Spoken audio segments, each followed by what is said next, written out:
So yeah, like, so you get to that point where it's like, oh fuck, man, I think I might fucking not be able to breathe in because I'm puking so much, and I'm like, just doing the whole mouth dog thing, and it's like, this guy's helping me. He's like, all right, cool, man, you all right? Like, good. Man, sweet, so sick. Like,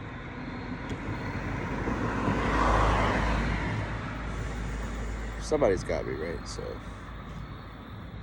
I'm like, all right, I'm gonna be all right. Got a home here.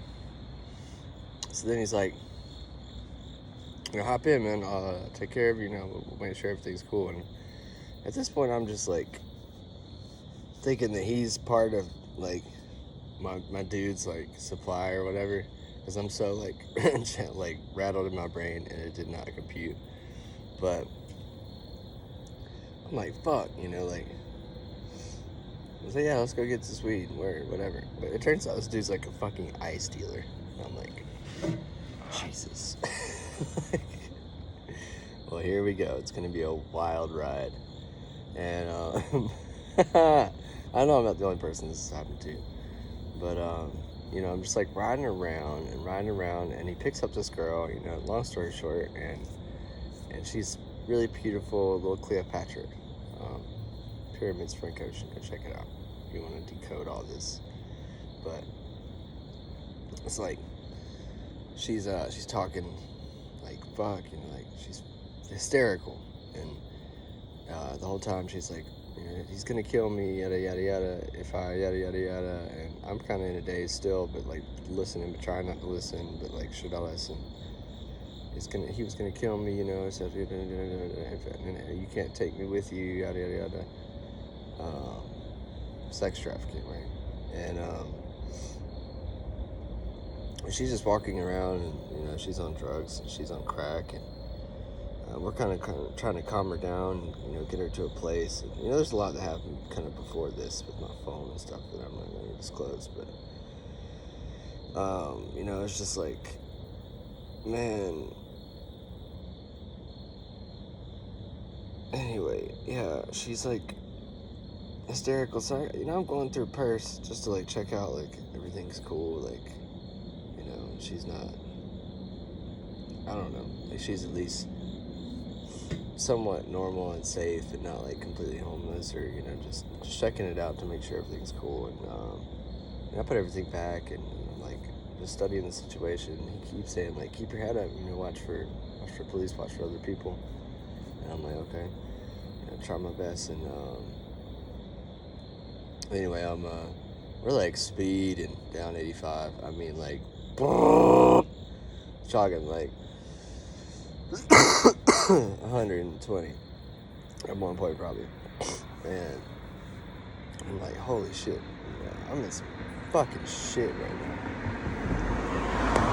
Nice dealer, riding around, like, oh my god.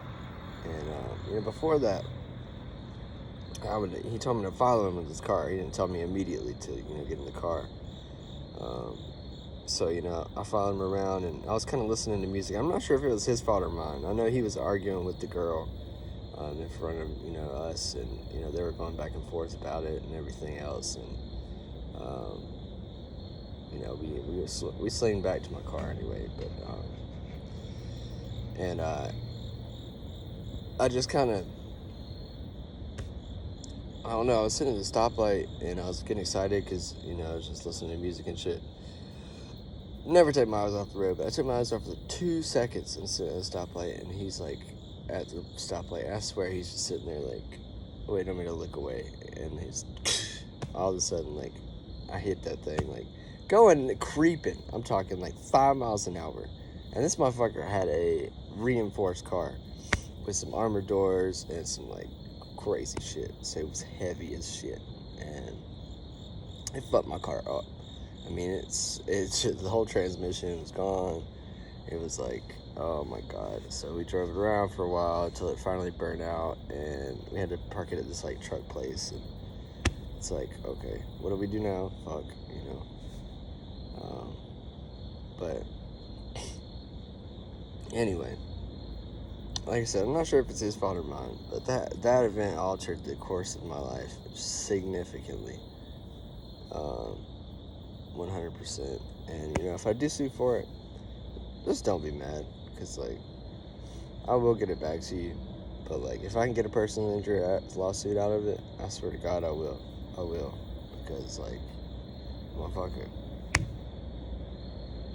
it really wasn't my fault. I was sitting at the stoplight and he was urging forward, so I was getting a little closer, just making sure I could follow him, because he said to follow him. And I'm like, what the fuck? All of a sudden my car is totaled from a stop. Like, I didn't even hurt or have whiplash or nothing. It was like crazy. So I just walked around Atlanta after that for a good long while, until I really didn't want to call my mom. It was like Mother's Day weekend. I was so pissed. It like killed my relationship with my family. I mean, and I've got to get some kind of compensation if I can, because it's like, man, on Mother's Day, really, of all fucking days, and I'm sitting in AutoZone calling her on the phone like, I love you, I'm fine, I just I got in a car wreck.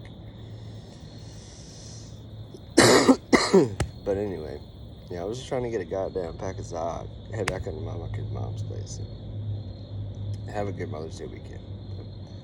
Instead it ended up being like, you mom, But anyway, just what the fuck, I ain't really got no money for that sue and shit, but I think I got a good case, just like,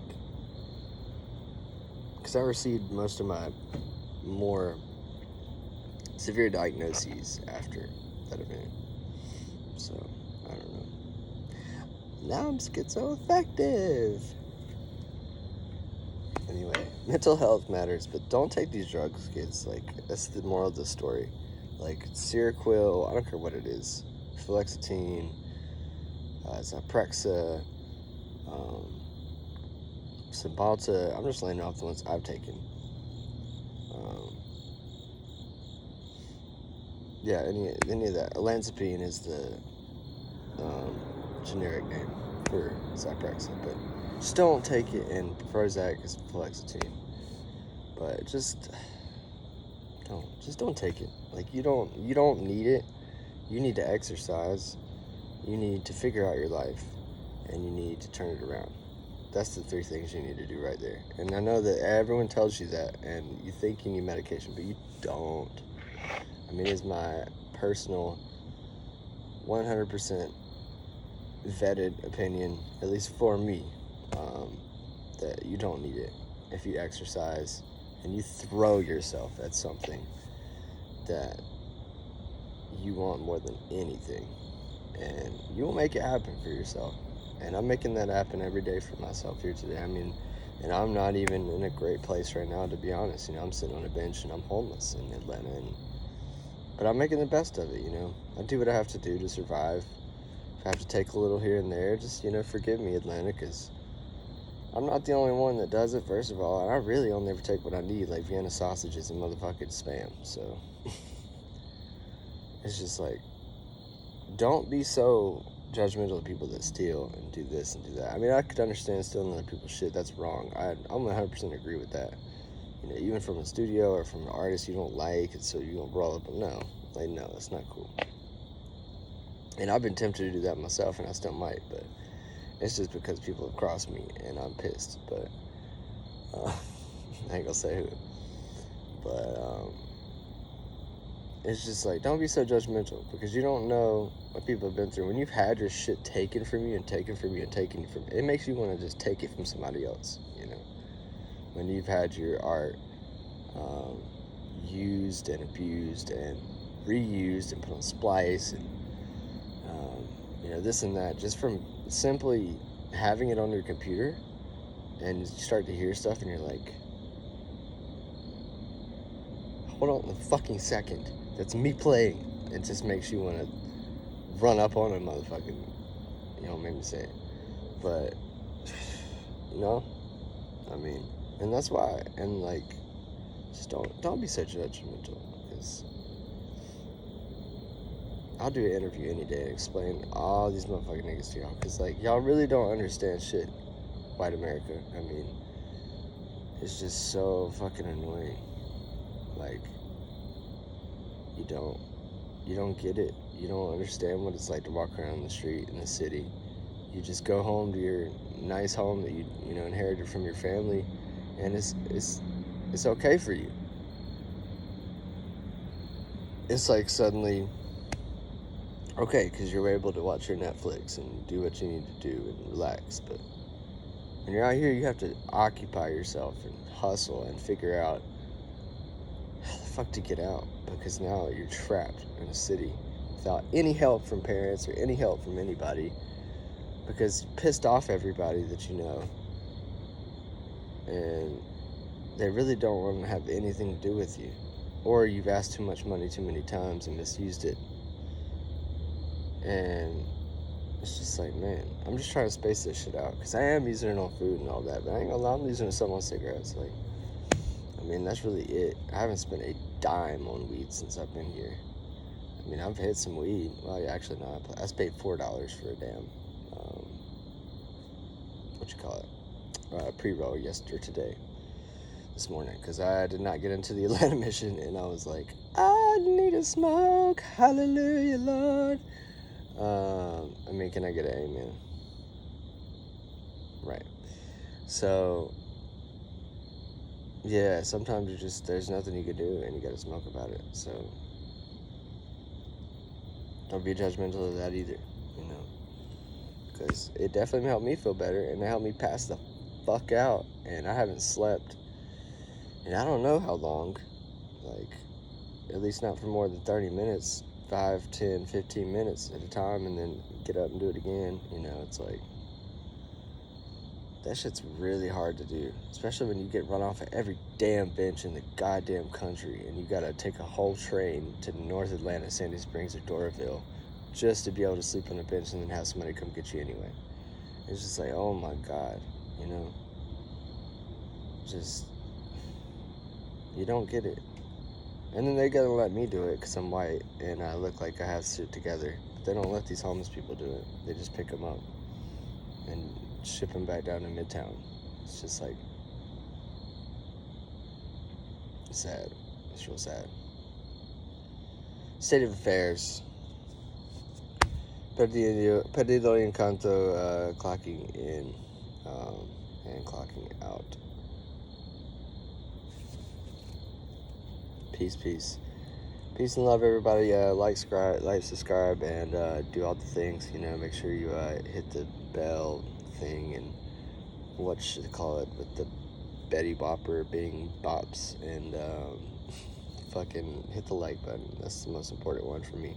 Just to know that you were there and you saw it and you felt something from it, you gained something from it, or you identified with it in some way.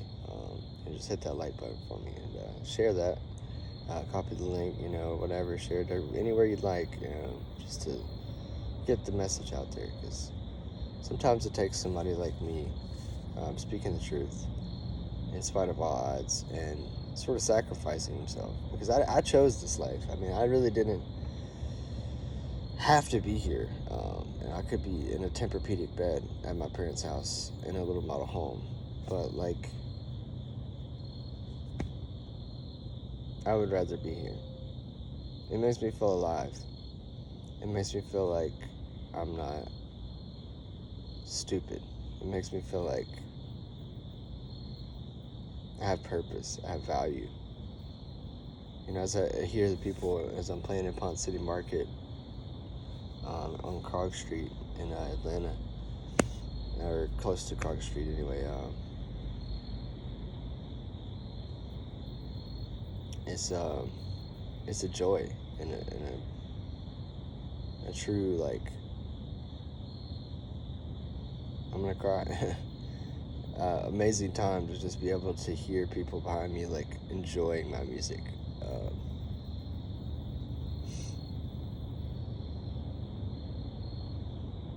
Because you spend so much time doing this shit, man, and it's like nobody wants to listen, and I'll hear it for about 2 seconds, so you're just like, alright, you've already lost interest. Like, it's just people that don't love music. It's not everybody, but anyway, I hope I got all this. But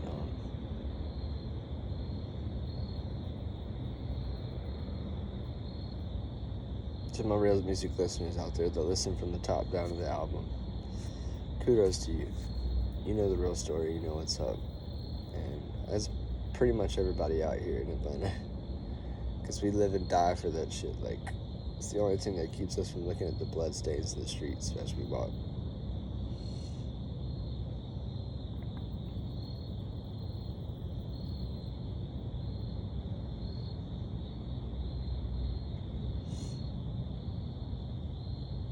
One other tip, kids. Don't throw up gang signs. Throw up one of these.